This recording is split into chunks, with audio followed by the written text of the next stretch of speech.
دورے طالب علمی میں جامعہ محمدیہ میں پڑھ رہا تھا تو میں نے ایک کلام لکھا تھا. اس کلام سے آپ نے عقیدے کی بات کہہ رہی تو عقیدہ بھی بتانا ہے ایک مرشد و پیر ہونے کی حیثیت سے, رہبر شریعت ہونے کی حیثیت سے. وہ میں نے کلام لکھا, اس کلام سے اپنی گفتگو کا آغاز کرتا ہوں. وقت بڑا کام ہے, 20-25 منٹ میں انشاءاللہ اختتام ہو جائے گا بیان کا. وہ میں نے کلام لکھا تھا کہ دل کی نگری میں آنا جانا مصطفیٰ کا ہے.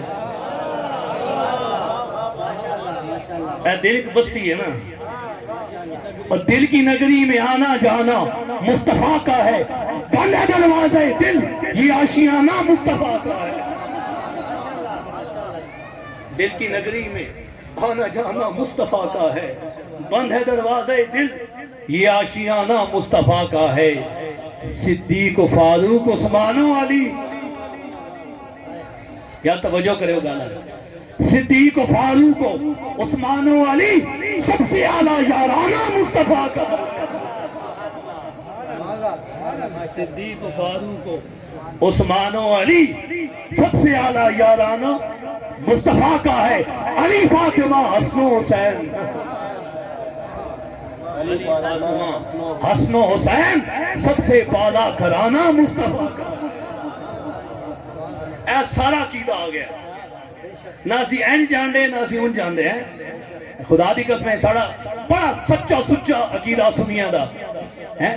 اسی حضور دے صحابہ دے نوکر,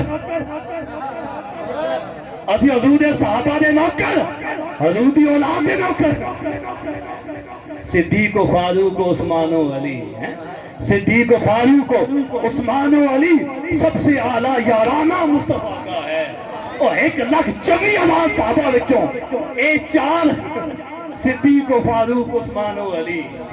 حضور دے سارے صحابہ بڑے اعلیٰ, لیکن صدیق و فاروق و عثمان و علی سب سے اعلیٰ یارانہ مصطفیٰ کا ہے. پھر حضور دا کرانا ہوئے علی فاطمہ حسن و حسین, علی فاطمہ حسن و حسین سب سے بالا گھرانہ مصطفیٰ کا ہے. اس تو بڑا گھرانہ بھی سب سے بالا گھرانہ مصطفیٰ کا ہے. اور روز معاشر بخشے گا خدا, ابھی خدا دی قسم عقیدہ نے شیر وچ, روز معاشر بخشے گا خدا مگر واللہ بہانہ مصطفیٰ کا ہے.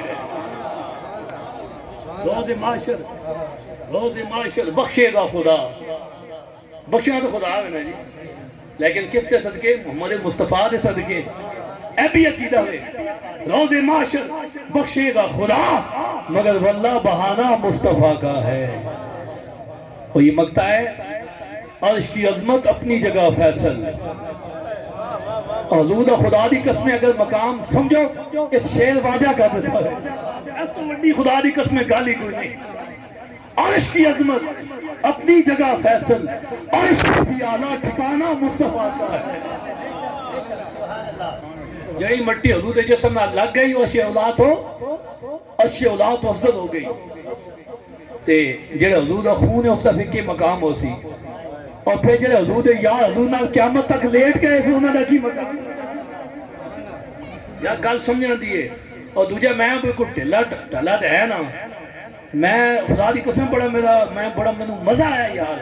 میں کہا حضور دا ذکر ہوئے تے پھر اکھاں وچ آنسو ہونے چاہیے دیں. تے اے جڑا ڈرامے دی فنکاری ہو تو خدا دی قسم مینوں کدے چنگی نہیں لگدی. اے کوئی ڈرامہ باز نقیب ہوئے, ڈرامہ باز نعت خان ہوئے تے او پڑھدا پہ ہوئے, اسی ولیاں دی اولاد ہاں, اسانوں بڑی سمجھے تے الحمدللہ انہاں پڑھیا تے اسانوں مزہ آیا. خدا دی قسم انہاں پڑھیا اسانوں مزہ آیا, ایک لطف آیا, ایک کیفیت بنی ہے. اسی کیفیت نال اس کی حضور دا ذکر ہوئے تے اس کیفیت نال سنا کرو. اور کدے نہ سمجھا کرو کہ اے محفل حضور دے ذکر دی کوئی عام محفل ہوندی وے. اے حضور دے جڑی ذکر دی محفل وہ عام محفل نہیں ہوندی. اس سرکار دے ذکر دی محفل جدوں ہو رہی ہوئے, حضور دا ذکر, حضور دی نعت, حضور دی مدح, اور سرکار کریم دا مقام و مرتبہ بیان ہو رہا ہوئے, حضور دی اولاد آل دا ذکر ہوئے, اور حضور دے صحابہ دا ذکر ہوئے, ساڑھا ایمان ہے اس محفل جو حضور خود موجود ہوتے. نبی ساڈا نور ہے, حق سچے, نبی ساڈا نور ہے, حق سچے.